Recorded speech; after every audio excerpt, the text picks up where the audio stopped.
Salam Indonesia. Anda menyaksikan berita terkini bersama saya Santi Maharani.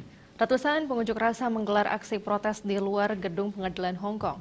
Aksi berlangsung saat 47 aktivis pro-demokrasi yang didakwa atas kasus konspirasi dibawa ke pengadilan.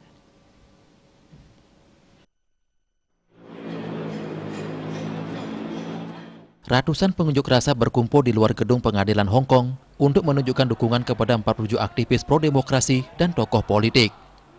Para aktivis tersebut dijadwalkan akan secara resmi didakwa dengan konspirasi untuk melakukan subversi. Para demonstran meneriakkan yel-yel pro-demokrasi seperti bebaskan Hong Kong, revolusi, dan bebaskan semua tahanan politik. Mereka juga memperlihatkan selam 3 jari yang sekarang sudah dikenal seperti yang terlihat di film Hollywood Hunger Games yang telah dianut sebagai simbol pembangkangan terhadap pemerintahan otokratis di Myanmar dan Thailand. Tuduhan persengkokolan untuk melakukan subversi tersebut terkait dengan keikutsertaan para terdakwa tahun 2020 lalu dalam pemilihan pendahuluan tidak resmi untuk legislatif Hong Kong.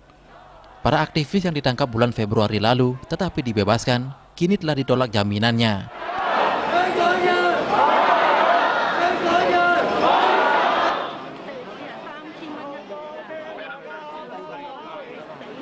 Mereka yang didakwa termasuk Joshua Wong yang sudah berada di balik jeruji besi setelah dinyatakan bersalah atas tuduhan menghasut dan mengatur demonstrasi pada Juni 2019 dalam kasus terpisah. Untuk mencegah penyebaran COVID-19, singkat pesan ibu dengan selalu terapkan 3M, wajib memakai masker, wajib mencuci tangan, dan wajib menjaga jarak, serta menghindari kerumunan. Dengan penerapan perilaku 3M, Indonesia segera terbebas virus corona menuju Indonesia maju. Tetaplah bersama Bali TV, salam Indonesia.